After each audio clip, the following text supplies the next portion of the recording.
Hi everybody. I'm just going to talk about the Put Reading First quiz results with you, and I've got the results for everybody in the class up on the screen right now. And the key things that I'm going to focus on are the ways the results match what I understand from further reading of the research, including the Handbook of Reading Research, the book Best Practices in Literacy Instruction, and just an ongoing focus on the literacy research. So the first thing on this one is that item number 3 gets 100% here for you, which is great. Phonemic awareness is hearing and recognizing sounds in words. All of these other things are probably less important than that. It's most important to understand that. So segmenting and blending, both of those got pretty high scores from you. Those are activities, but not necessarily the only way to approach phonemic awareness. So it's good that some of you marked those, but also not as self-explanatory as this central definition here.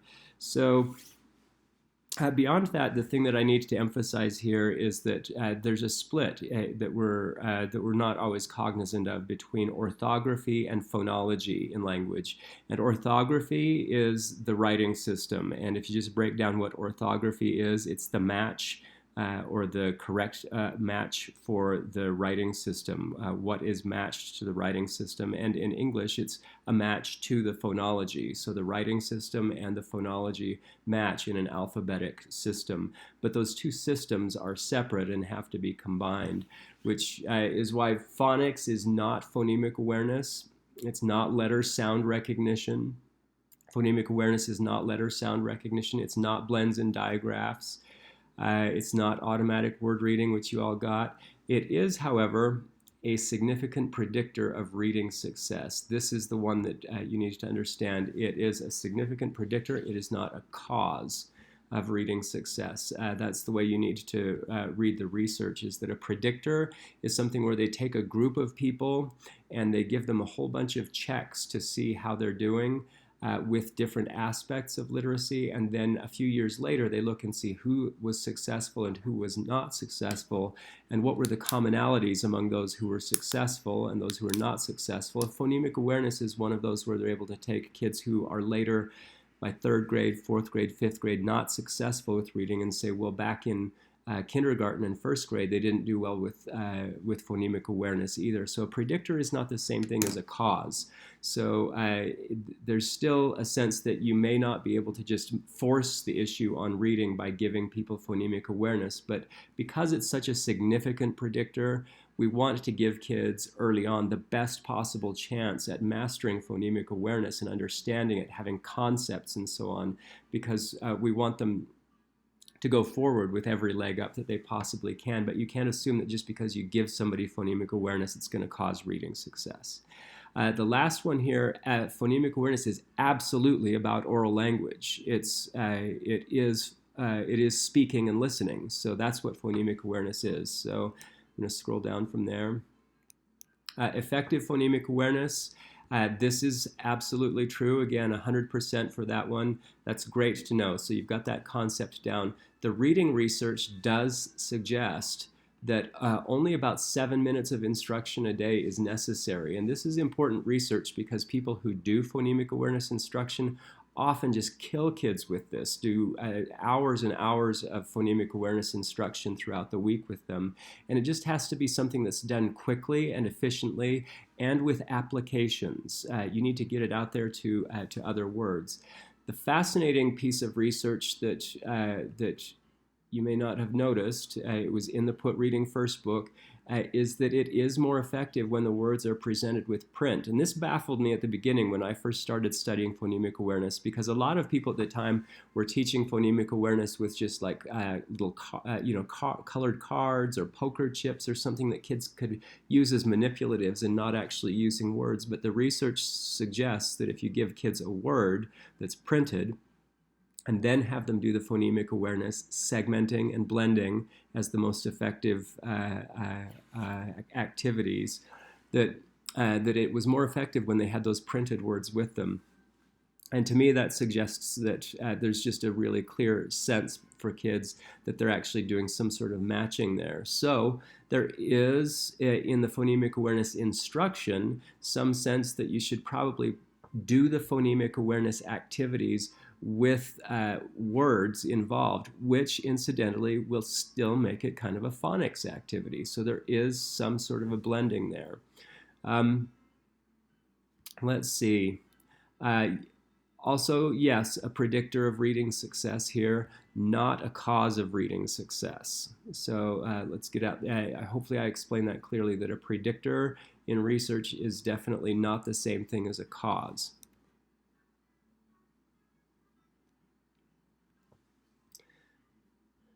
So did we get 100% on any of them here? Not quite, but close.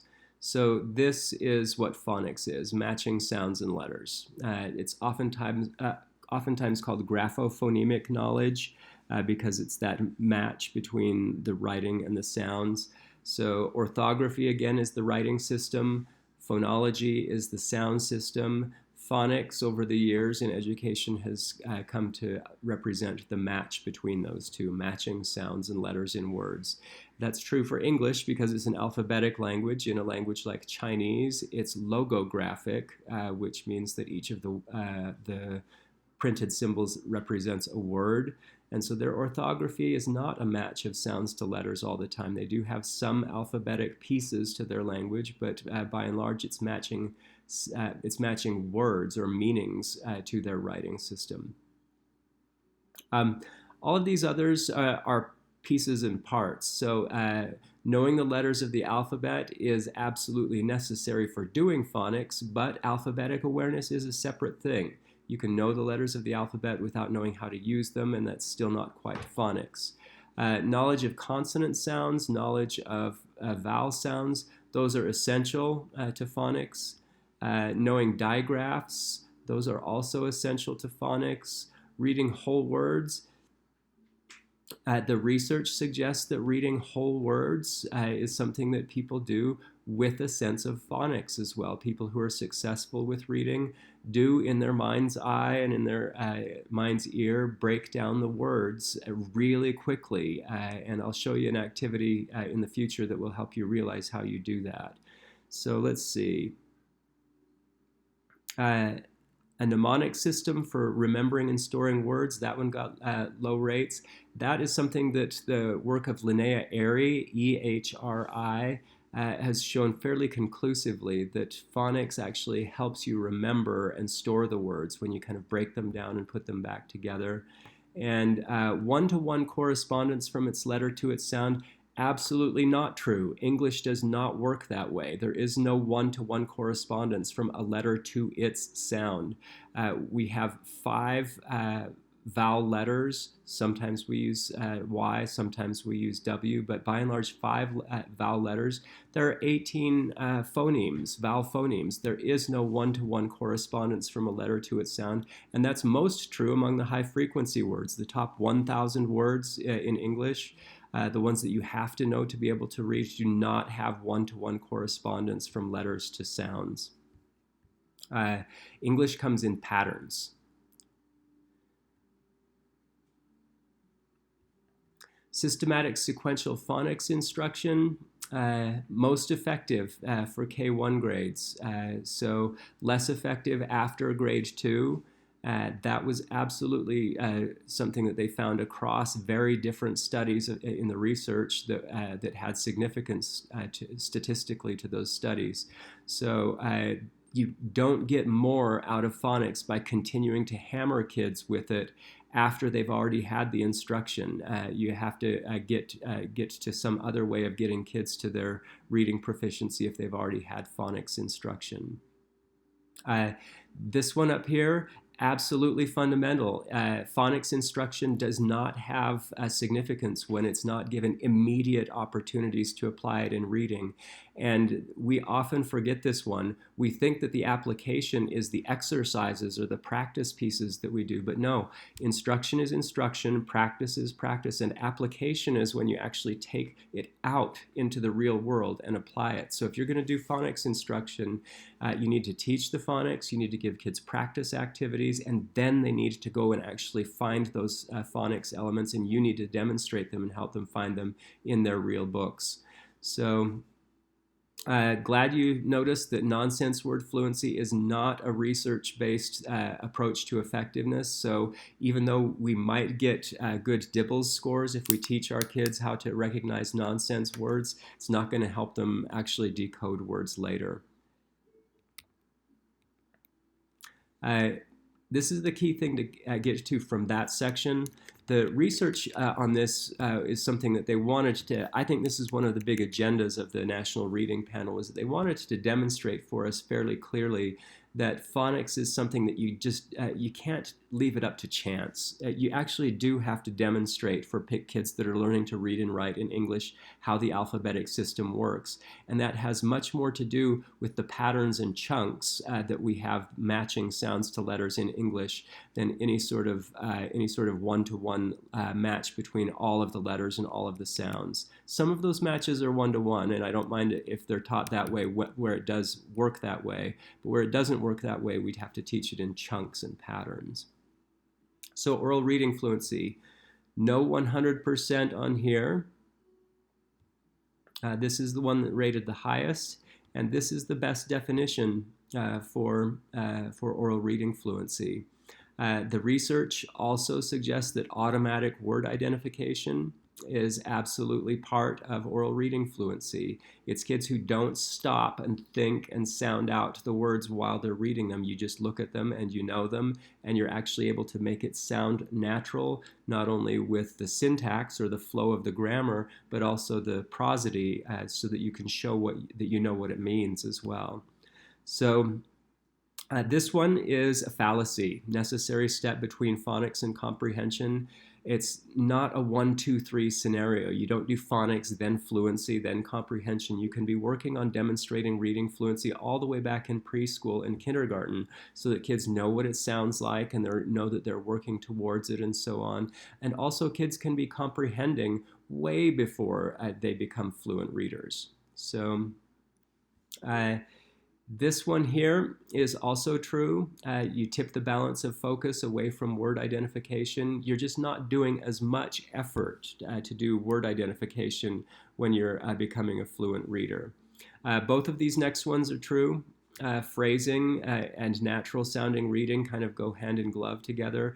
And fluency is always dependent on the text. If you hand kids a text that they know the words with, that they have the background knowledge for, they're going to do better with fluency and so on. Which is interesting. It's why rereading is one of the strongest predictors of oral reading fluency, and why it's being overdone right now. Rereading is being way overdone in classrooms right now. Effective fluency instruction, absolutely. It's about practice over time, and it also depends on actual models of what fluency is like. If we don't demonstrate for the kids what it sounds like to read fluently, we can't expect them to understand what we're talking about. Yes, we want to give kids opportunities to become automatic with word reading, and we want to teach them phrasing and expression, but it's not phonics instruction, and it doesn't come from DEAR or SSR, drop everything and read type of programs, but it does get better with practice over time. So it does have to involve their free reading, but it's not going to get better automatically just because you tell the kids to go read. Not phonics instruction, but it is also something that we can't leave up to chance. If we have kids where we can tell that fluency is a huge struggle for them, we want to come back and figure out how do we work in phrasing and expression with becoming more automatic at word reading over time. Okay. Vocabulary knowledge is word meanings. That's a good one. We worked on that a lot last week, and it is learned mostly without teaching. It is knowing how to use a word in context. Yet, as we'll see down lower, it's something that you can't leave up to chance. You do have to teach kids strategies for vocabulary instruction, and you do have to make your selections to do direct and systematic instruction as well. So word learning strategies are going to explain more of the growth that students make, but you also have to show people here's how we break down specific words, here's how we know about their meanings. And for upper grade levels, third, fourth, fifth, and sixth grade, teaching word parts and affixes is something that absolutely enters into the picture for it. And those are something that you can put into a scope and sequence as well, which is to say that for younger kids, the affixes are different. You do want to teach kids affixes like un and maybe re and so on, where they're going to see words like that very frequently, especially among their tier 2 vocabulary words. Comprehension, here's one where we don't have perfect agreement, but these top two are the ones that I want to focus on. Because comprehension is the end goal of all of the reading instruction that we do, why would we want people to read words without understanding them? That's exactly what we're shooting for. That means that reading comprehension, this is just me, but to me it's not reading if it's not reading comprehension. You need some of the other aspects to it, but because it's the end goal, I often say that it is reading. If you don't have reading comprehension, is the kid actually reading? So it's okay to have some discussion on that one. This is the one where we don't want any equivocation. The end goal of all the other areas of reading instruction is comprehension. Comprehension is not best taught as a set of discrete skills. It's something that is strategic. It's something that is purpose-driven. And if we can help kids read with purpose and asking and answering questions, then it's not about skills. It's about strategies. So not the next step after fluency. Kids can be working on reading comprehension the entire time that they're working on reading. And we need to give them more books where there's actually something to understand. Most of the decodable text that's out there for kindergartners, first graders, and second graders, there's nothing to understand in that text. There's no inference to make. There's no joke. There's no moment where you're like, oh, I get it. And if there's not anything to get, then they're really not working on reading. And if you hammer them on that through grades 1 through 3, and that's all the text they ever get, they're going to get to third grade not having worked on comprehension very much, and they're going to be kind of dead to reading, especially if they didn't come from a home where reading is a strong community practice. They're going to think that reading is working on getting the words right. And when we interview young kids who are struggling with reading, they think that that's what matters the most, is getting the words right, not understanding what you're reading. So let's not be part of that problem where we're creating kids who think that reading is only about decoding because they never get any other message from school. It should be about comprehension first and foremost, number one, reading comprehension. And then we teach them that the phonics, the phonemic awareness, fluency, all of those are other things that we do to get better at comprehension. It is not unrelated to listening comprehension. Listening comprehension is positively correlated with reading comprehension. If you can understand when you're listening to being read to, chances are higher that you're going to be able to understand when you are reading as well. Reading comprehension, this is a tricky wording one. It's not necessary before students can have a purpose for reading. We don't reach reading comprehension and then we suddenly have a purpose for reading. It's flipped around the other way. We do better if we set our purposes for reading beforehand and then we draw comprehension along with that. Comprehension instruction. is about strategies students can apply on their own, but it's all about when they apply them. And so we want kids to know, and this is the metacognition piece, self-monitoring. We want them to know when they're not comprehending and stop and think about that. Why am I not understanding? Is it because I don't want to be reading this? Is it because the book was assigned to me? That's often what we hear from upper elementary and middle school kids. Includes teachers asking questions? Yes, absolutely. But even more so than that, it involves students answering questions. So students reading to find answers to questions. Whether they're student-generated or teacher-generated, questions are a powerful approach to encouraging comprehension. We too seldom give kids those questions before they start reading to start to set a purpose for them. The worst thing that we can do is give kids questions after they're done reading that they haven't ever seen before. And you've probably experienced this before where you've read a chapter and then you looked at the questions at the end of the book or in the quiz and you thought, oh, if I'd have known they were going to ask that, I would have looked for it in the reading. Ask the questions before kids start reading to start to set a purpose.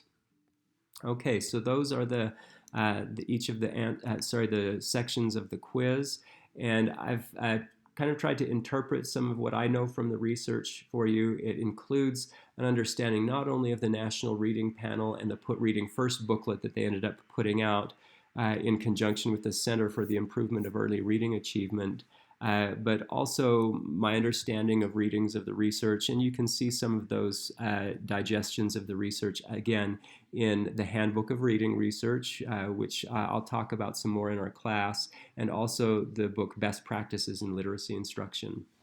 All right.